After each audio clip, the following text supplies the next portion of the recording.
Okay, continuing on, chapter 11 is on cyclic groups. You are going to be able to have to show something is cyclic or use properties of cyclic groups in proofs. And so we had a lot of examples in the exercises for this one. Cyclic groups, showing that every cyclic group is abelian or stuff like that. Being able to prove things with cyclic groups. Chapter 12 is talking about partitions and equivalence relations. You are going to have to be able to show that something is an equivalence relation. That would be reflexive, symmetric, and transitive. I'm going to give you something relatively easy because I don't want it to take you very much time. So it's not going to be a difficult thing. You had on one of your homework problems that f of 0 equals g of 0 or something like that. That meant that f was equivalent to g. Could be something that easy, like one of the homework problems. So you're going to have to be able to show that something is an equivalence relation, like from chapter 12. Chapter 13 is going to be another computational problem, be able to write down the cosets. So if I tell you Z10 and the cyclic group of 2 or something like that, be able to write down the cosets of that. What are the different cosets? And be able to use Lagrange's theorem. Remember, Lagrange's theorem says that the order of the group is a multiple of the order of any one of its subgroups. So be able to use Lagrange's theorem. That's in chapter 13, yeah. It's Lagrange's theorem is theorem 3, chapter 13. So be able to use that one. And then on chapter 14 is homomorphisms, so be able to prove that a function is a homomorphism or an isomorphism. Remember, a homomorphism is part of an isomorphism. Isomorphisms are one-to-one and onto homomorphisms. So if you can show something is an isomorphism, you can definitely show that it's a homomorphism. But specifically from chapter 14, be able to prove that something is a homomorphism, be able to prove that two groups are homomorphic. So you have to come up with a function, and that may end up being one of the computational problems. I might ask you to give me a homomorphism, but not actually prove that it's a homomorphism.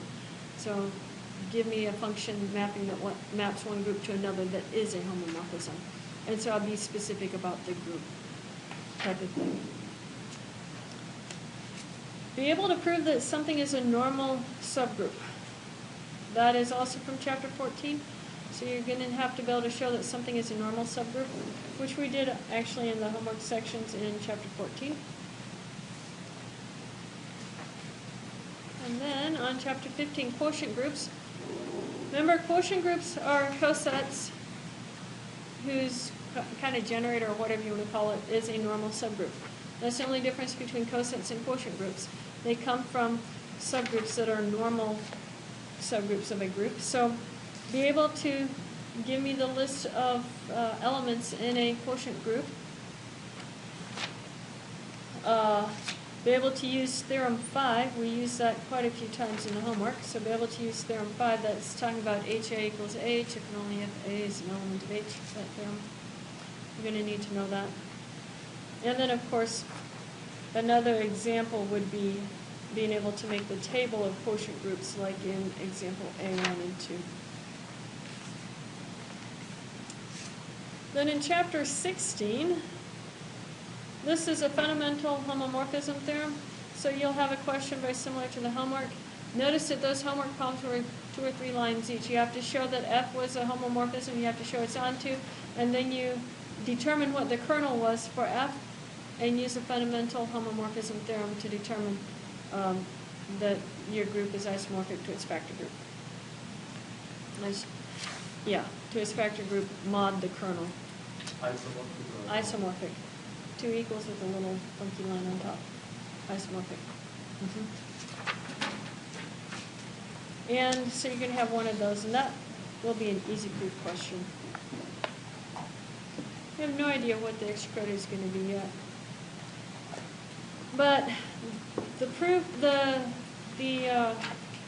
are going to be like last time. You're going to have to choose from 2 of them, do one of 2 of them on it. I'll probably specify that you have to do one proof itself as far as one of the topics is concerned, and then you have the computations and 3 other proofs that you get to choose from. So a total of 4 proofs plus an extra credit and some computations. I just wrote them down on the review. Those are the ones I'm going to choose from. And I'm going to change them so they're not 100% identical.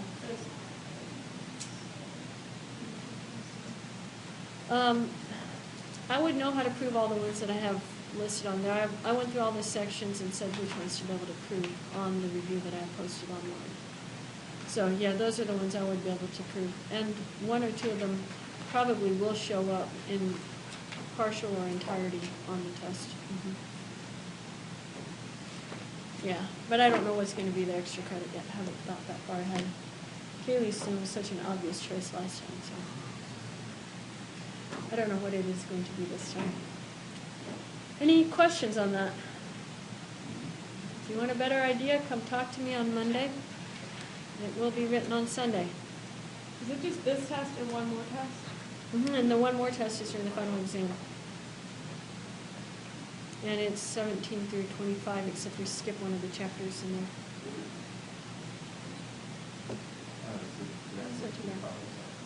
Well, it's not the final exam, it's a test. So we don't have final exam? No final exam.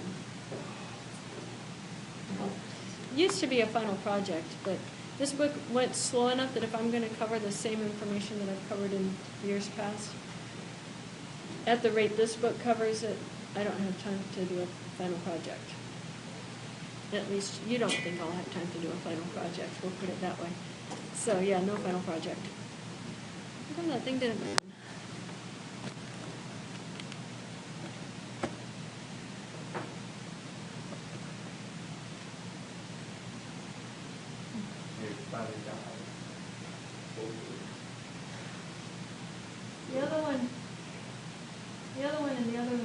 Took them a couple of weeks to replace it.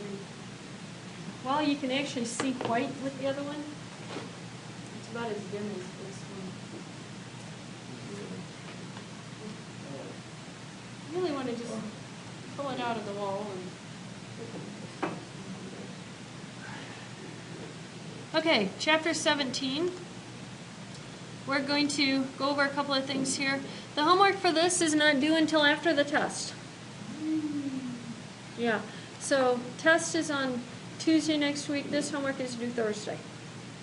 And I will grade the homework that you turned in yesterday night, or what is it, the day before yesterday night. I don't have that one graded yet. I'll have that one graded and I'll put it out on the boxes here by Monday. You'll have it out on the boxes. But everybody came in my office and got help on it, so I'm suspicious that everybody did well. Shouldn't be a problem. Anyway. Chapter 17, this is Introduction to Rings, and the outline on Chapter 17, if you've outlined it, you saw that they had some definitions for a ring. And the first thing that they said in the definition was that set A had 2 operations. One they kind of thought of as addition, and the other one was multiplication. And under addition, your ring had to be an abelian group. How do you show something as an abelian group? Commutative, AB equals to BA, so you have to show commutative. You have to show closed under the operation. What else are properties of a group? Associative, identity, and inverses. So you have to show those things to show it's a ring. And then after that, they said then you have to show associative under the multiplication operation. What they didn't say is you actually have to show closure under the multiplication operation. It has to be closed under both operations. And then it has to satisfy the distributive property. So let's try and show something is a ring here.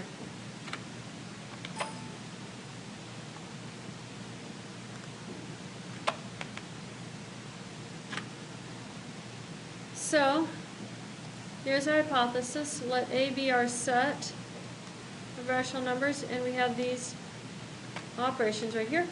They said show it's a commutative ring, so that means after I show it's a ring, I have to show it's commutative under multiplication. And it said with unity. Unity means that it has the multiplicative identity. So we have those 8 things that we have to show. I should let you guys practice this one, but I'll go ahead and work this one through. How do we show closure under addition?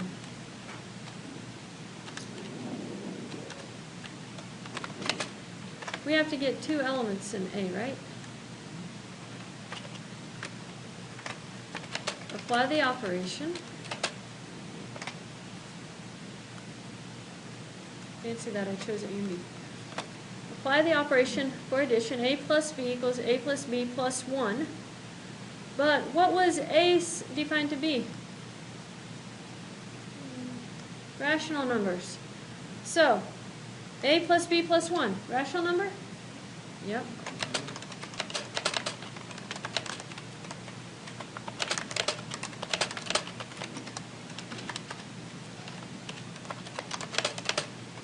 So that's an element of A. Therefore, A is closed under addition.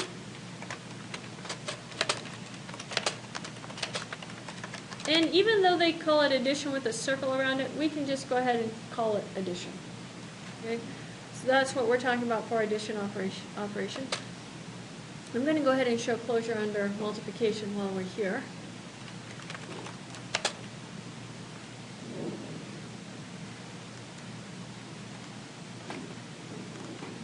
So A times B equals AB plus A plus B. Is that a rational number? That's a rational number. So I know that A is closed under multiplication. I like to show both of the closures at the beginning. Then let's go through the order associative for a group. How do we show associative?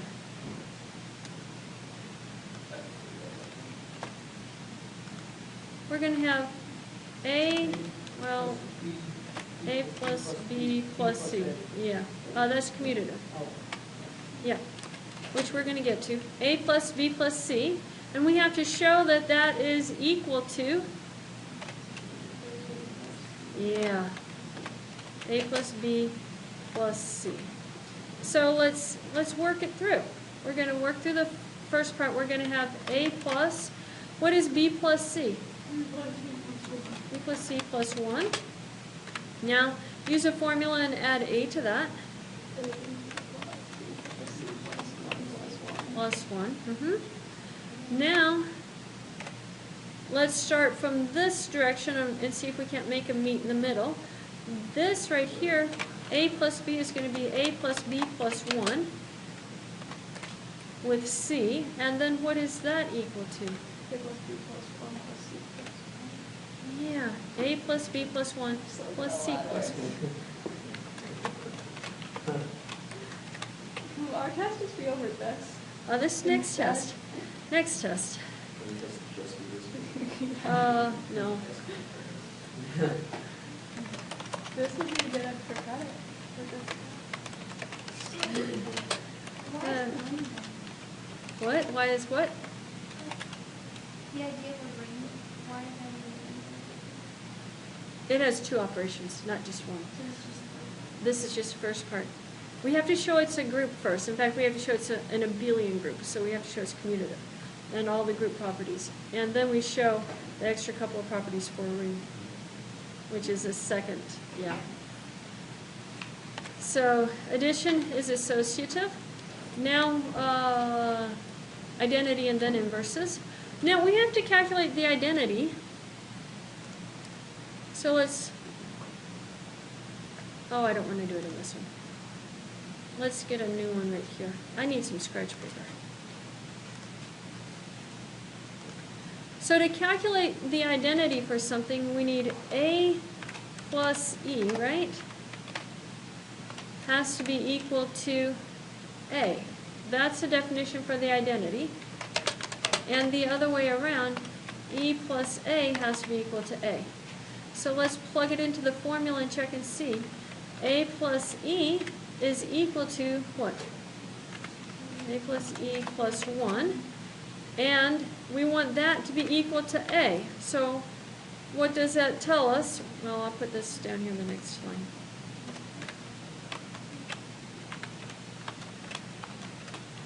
So what does that tell us that E equals 2. Yeah. So now we have to go check it in our other one.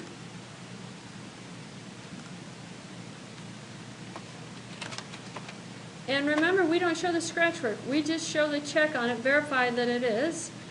So we're going to have a plus a negative 1 has to be equal to a minus 1 plus 1, which equals to a.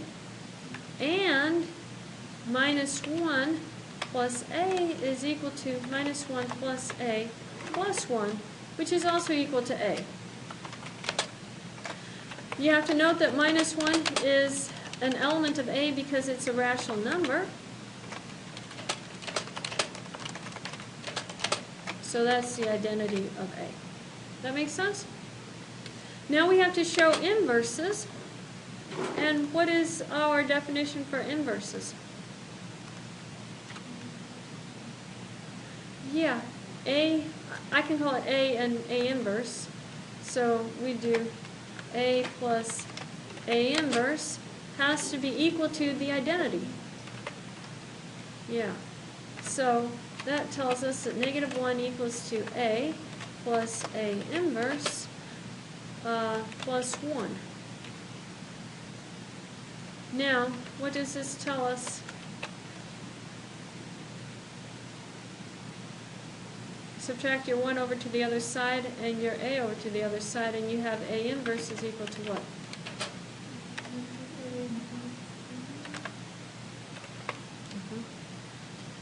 Now, we really shouldn't call it a to the minus 1 because we're talking about groups. So maybe I should use the additive inverse for it, which would be negative a. It's that. I don't want to do that either. We're just going to go with negative 1. Don't confuse that with the multiplicative inverse. But remember, minus a is an element in our set of rational numbers. So I can't really use minus a for the additive inverse to represent the additive inverse here. So when we type it up, we'll call it something else. What do we want to call it? I'll just write it here. Additive inverse of a. And instead of using notation, we'll just write it down. What did we say it was? Negative a minus 2. Since, and let's show it, negative a minus 2 plus a is going to be equal to, what is that? Negative a minus 2 plus a plus 1, which is equal to what? Negative 1. And do it the other order, a plus negative a minus 2. That's equal to a plus negative a minus 2 plus 1. And what is that equal to? Negative 1. And a negative a minus 2 is also in our set A, right? So we just have to note that it's in our set A. So we have shown associative, identity, and inverses. What else do we have to show for an abelian group? Commutative.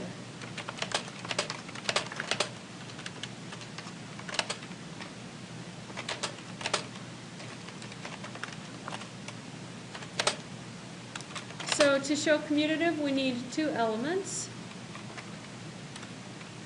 For any A, B, and A, I'm going to write it that way. For any A, B, and A, we have A plus B is equal to A plus B plus 1, which is equal to B plus A plus 1, which is equal to B plus A.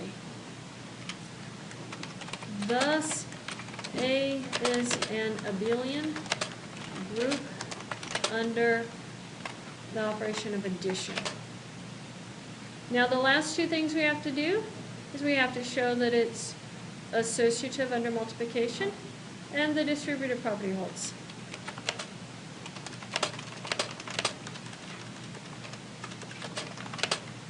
So I need to get my other operation from up here.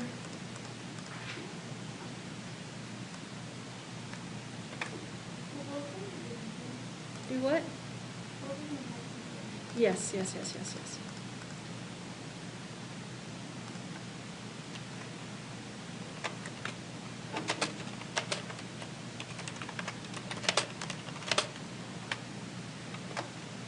So,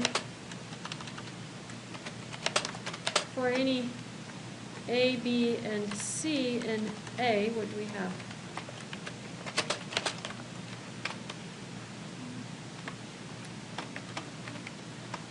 Yeah, let's work out this one. And then we're going to show that it's equal to A, B, and then C. So, according to this operation, BC was going to be BC plus what? I think it was, but I can't remember. Yeah, B plus C. So BC plus B plus C. Now, operate A on that, and you get A times BC plus B plus C plus A plus BC plus B plus C. Now, these are all rational numbers, so we can multiply it together. So we get ABC plus AB plus AC plus A plus BC plus B plus C. Now, we want to work from the lower side up and meet in the middle. So, operate on the first one, so you get AB plus A plus B and C. And then that's equal to AB plus A plus B all times C plus AB plus A plus B plus C. So we're going to need one more. What happens when you multiply this out? You get ABC plus AC plus BC plus AB plus A plus B plus C. Are those the same? You have the ABCs here. You have AB over here. You have AC right there. BC and then ABC. So they're the same except for reordering. So we know that A is associative under the multiplication operation. Now we show distributive.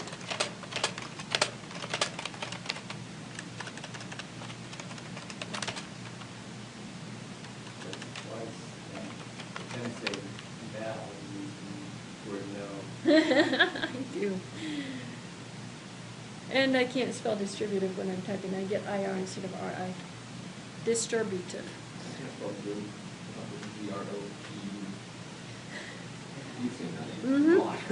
Yep. Okay. So for any A, B, and C in A, we have, and we just come down here. The first one is A, and then it's going to be the plus operation, but I don't have the plus operation written down here. And then the second one is going to be B, C with A at the end, and let me go get the plus operation now.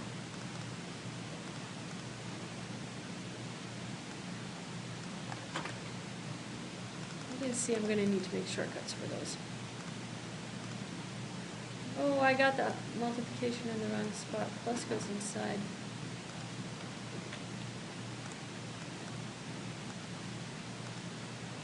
There we go. So then this would be equal to A with the multiplication operation, B, I see what you're saying, Haley. Keeping the letters in order. There we go. A with B plus, and then we're going to have A with C. This is what we're going to show. Put our plus operation in here. You guys see where we're headed with this? It behaves just like the distributive property in the real numbers. So, There is C in there. yeah, that's going to be a C. And then same thing with this one. Except on this one it's going to be BA. And CA. Remember, we don't know commutative for multiplication, so we have to keep that order for multiplication the same. Okay, so if we're just doing this, we're actually going to start with the inside of our parentheses, just like we've done with everything else. And what was B plus C under the addition operation? B plus C plus 1. And then use the multiplication operation. That's going to be A times everything, right? B plus C plus 1 plus A plus B plus C plus 1. Now, simplify that. That's AB plus AC plus A times 1 is A plus A plus B plus C plus 1. Now, let's start down here and simplify each of these going up. So what is A times B over here?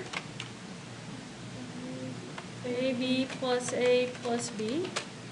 And then we have to do the plus sign. And what is AC? A times C. A plus C. And then do the addition on it. It's the first plus the second plus 1. So that's AB plus A plus B plus AC plus A plus C plus 1. And does that look like the line above except for reordering? Looks like the line above. So that is correct.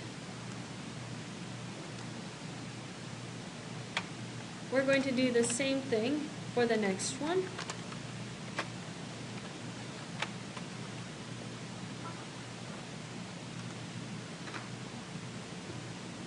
So tell me about what's inside the parentheses, the B plus C. What does that become? B plus C plus 1. And then times our A. What does that equal? B plus C plus 1, all times that A, right? Plus B plus C plus 1 plus A. Multiply your A through, and what do you get? BA plus CA plus 1 times A is A, plus B plus C plus 1 plus A. Now, let's start working our way backwards. And what is B times A? BA plus B plus A, and B times C. Yeah, CA plus C plus A. And then add them together. It's just everything added together and add 1 to the end of it. Does that look like the line above except for reordering? Therefore, what's our conclusion? Yeah, the distributive property holds.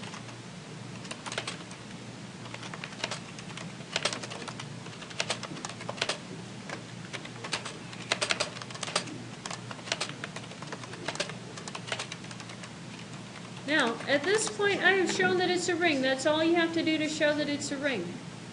But it said something else at the beginning. It said commutative ring with unity. So now we have 2 more properties we have to figure out. Is it commutative? So let's verify the commutative. This is commutative under multiplication. So for any A and B in A, we have, and let's look at the definition for multiplication. Got the wrong one. Let's see. That's in my binaries. There we go. AB is equal to AB plus A plus B. Now, can I write that as BA plus B plus A? So that means that that's equal to B multiplied by A, right? So A is commutative under multiplication. The last thing we have to do is figure out what the unity is going to be. So what is the multiplicative identity? That means we run back to our scratch work, and we are trying to find, for the multiplicative identity, we want A, I'm just going to call it E again, but under multiplication to be equal to A. And so that's what we're going to work through. So what is AE equal to? AE plus A plus E, right? And we want all of that equal to A, so we have A equals to AE plus A plus E. We have to solve that for E, so what do you think we should do? Subtract A, right? So A goes over here, and you have A minus A, and that's going to give you 0. And we have AE plus E. I think that means that we're going to have 0 equals. We can factor out our E, and we get what? A plus 1. Now, we're doing this, of course, assuming that A is not equal to the additive identity, because the additive identity can't ever have a multiplicative inverse. Can't divide by 0. They prove it in the book. It's actually a fascinating proof, which will be a great test question for the tester and final exam week. The book shows that the additive identity cannot have a multiplicative inverse. Cannot have a multiplicative inverse. Yeah. Which answers a question that everybody always asks, but why can't I divide by 0? You can't, but go to abstract algebra to learn why. Just because. Yeah. So what does this tell us then? I mean, these are rational numbers at this point, so we're assuming that A is not equal to -1 because that was our additive identity. This is for A not equal to a -1. So then we can divide this, so that says E is going to be equal to what?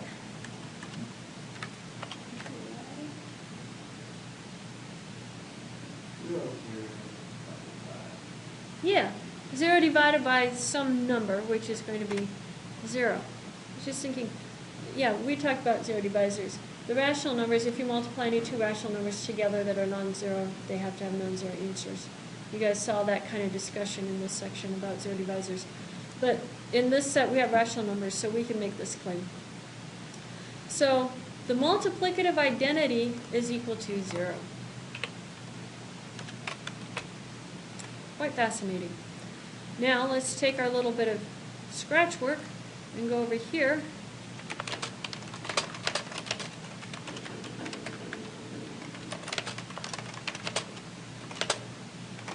We show that it's 0. I know 0 is a rational number. It's an A, so we're done with that.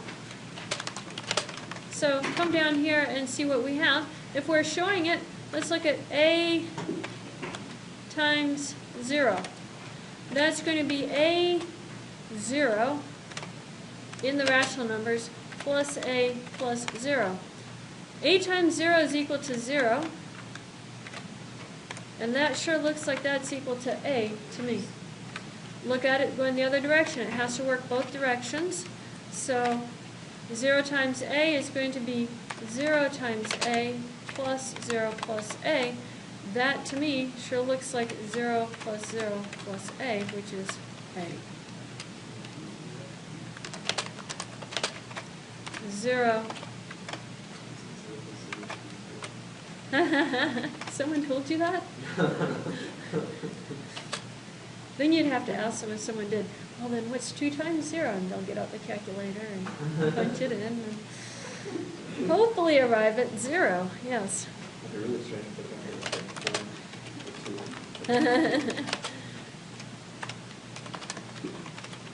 So 0 is a multiplicative identity or unity, depends on which terminology you're using, of A. We have just shown that A is a ring, is a commutative ring with unity.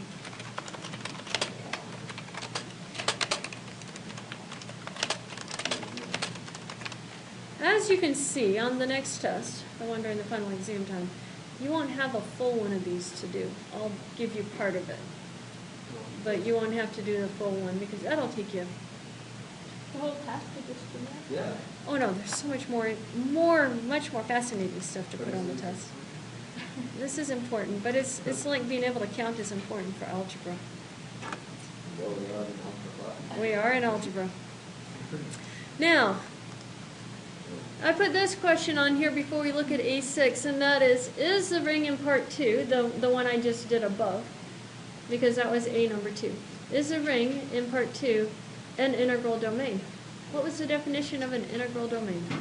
Commutative ring with unity having the cancellation property. Yeah, commutative ring with unity that has the cancellation property. That is the definition of our integral domain. So we know it's a commutative ring with unity. The only thing we have to check and see if it has a cancellation property. What was the cancellation property? A equals AC implies B equals C. Yeah, AB equals to AC implies B equals to C.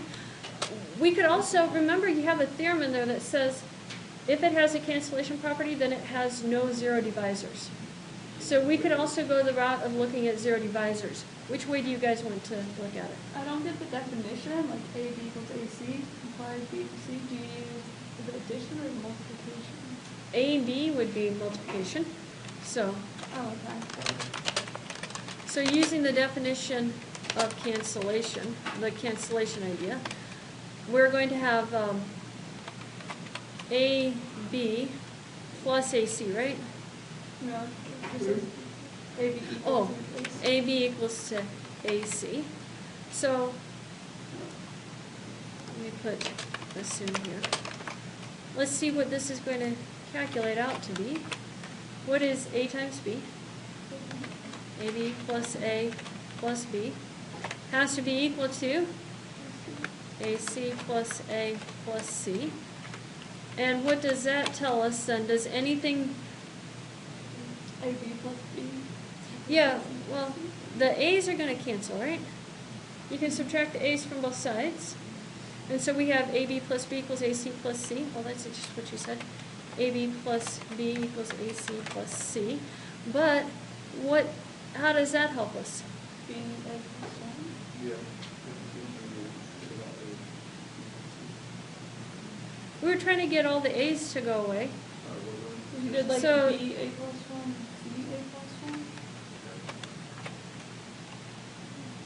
I was going to actually factor so AB minus AC equals to Yeah, that's what I was thinking. minus B plus C. Get the A's on one side. Remember, we're in the rational, so we know how to solve this. So this is A, B minus C equals to minus B minus C. Did I skip too many steps? Just factor it out, minus sign on the left-hand side. Now what does that tell us? Divide everything by your B minus C, and you have A equals to -1. But if A equals to, Why didn't you just factor out the B and say that one more time, factor out, yeah, I went the wrong way. 3 steps up. And then be A plus 1. So kill these two steps is what you're saying. And left. No, I'm the one before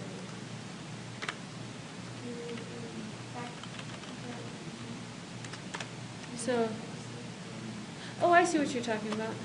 Factor out the B. Yeah, that's going to be a lot easier.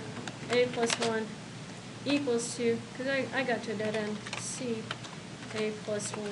But what does that tell you then? B equals C. Mm-hmm. because that's just not exactly That is. So what does that tell you?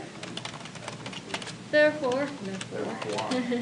the cancellation property holds. So it's an integral domain. Yeah. Hence, A under these operations is an integral domain.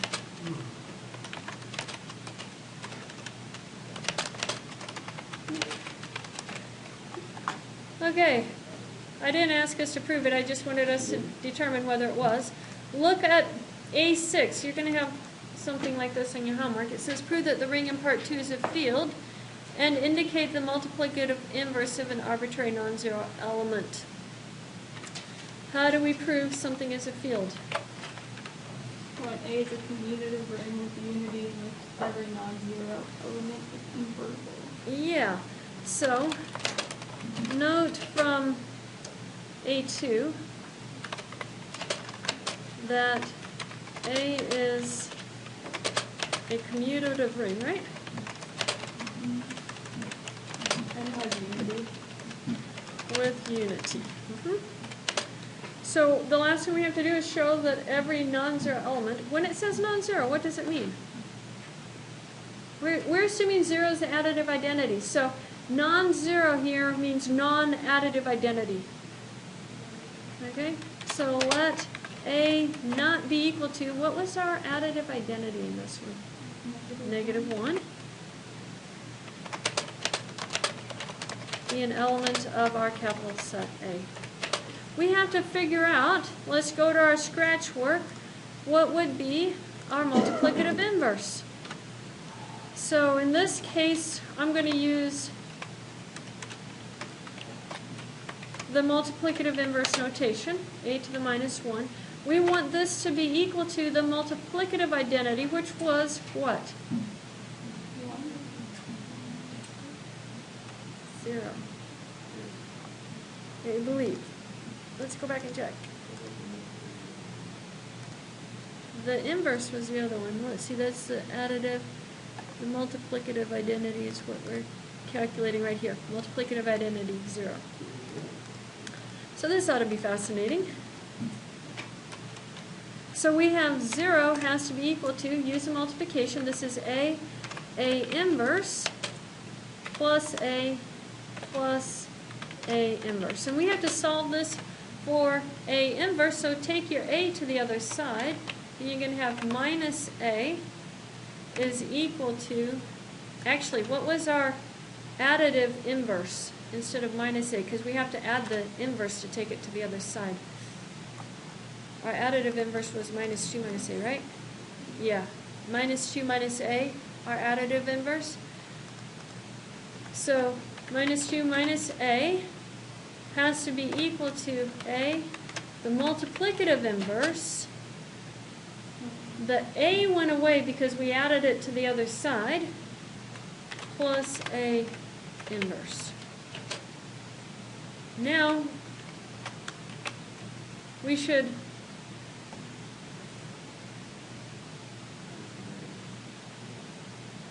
No, I forgot which group, where I'm living.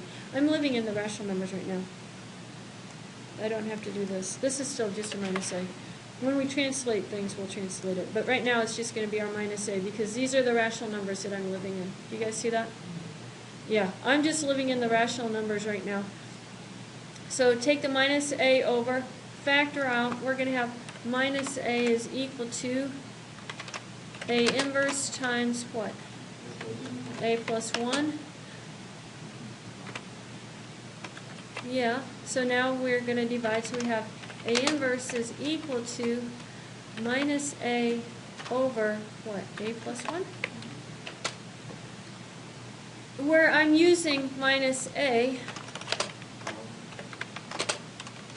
is the additive inverse of A in the rational numbers. Yeah, that's the notation, because we have to keep straight where we're living. So now we have to take all of this and translate it back into, that's our scratch work, into our formula here.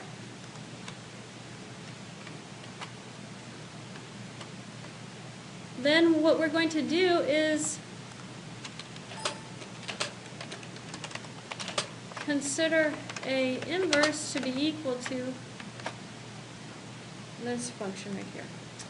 Let's see what this tells us.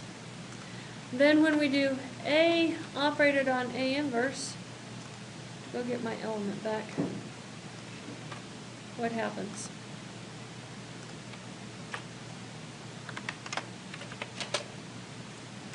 So just plug it in. So it's going to be A operated on minus A over A plus 1. But what do we know about A? A is not equal to negative 1, so you're not dividing by 0 here. So this is a fine number. It lives in A because it's a rational number. Apply your multiplication. You're going to have A times minus A over A plus 1 plus A plus minus A over A plus 1. Now we're living in the rational numbers again.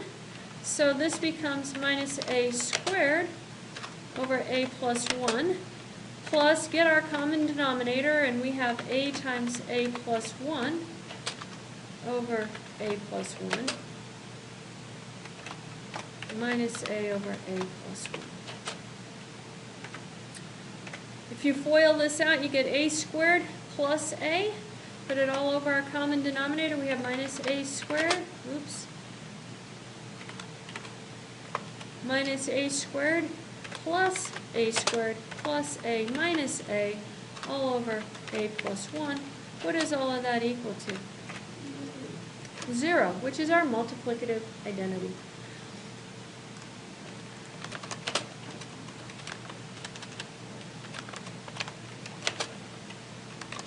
Since A is a commutative ring,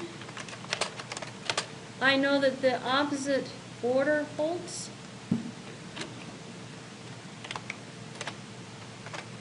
There we go.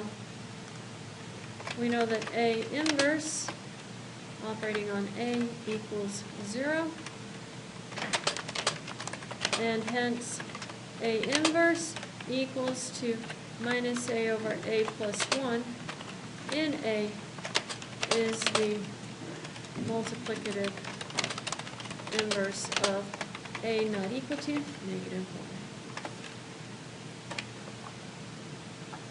1. What have we just shown? Therefore, every non-zero element of A has a multiplicative inverse.